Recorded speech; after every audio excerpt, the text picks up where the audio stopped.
wa kienyeji na chotara. Wanastahimili magonjwa kama kuku wa kienyeji, lakini wana kasi ya kutaga mayai na kukua kwa haraka zaidi. Kwa hivyo ni chaguo zuri kwa wafugaji wanaotaka faida ya haraka.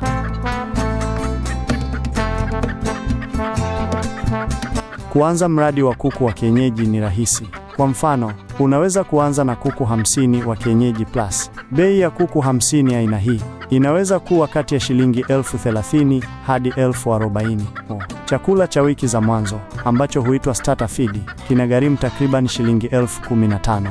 Makazi kama banda na vifaa vingine vinagharimu kati ya shilingi 100,000 hadi 100,000 na 50,000.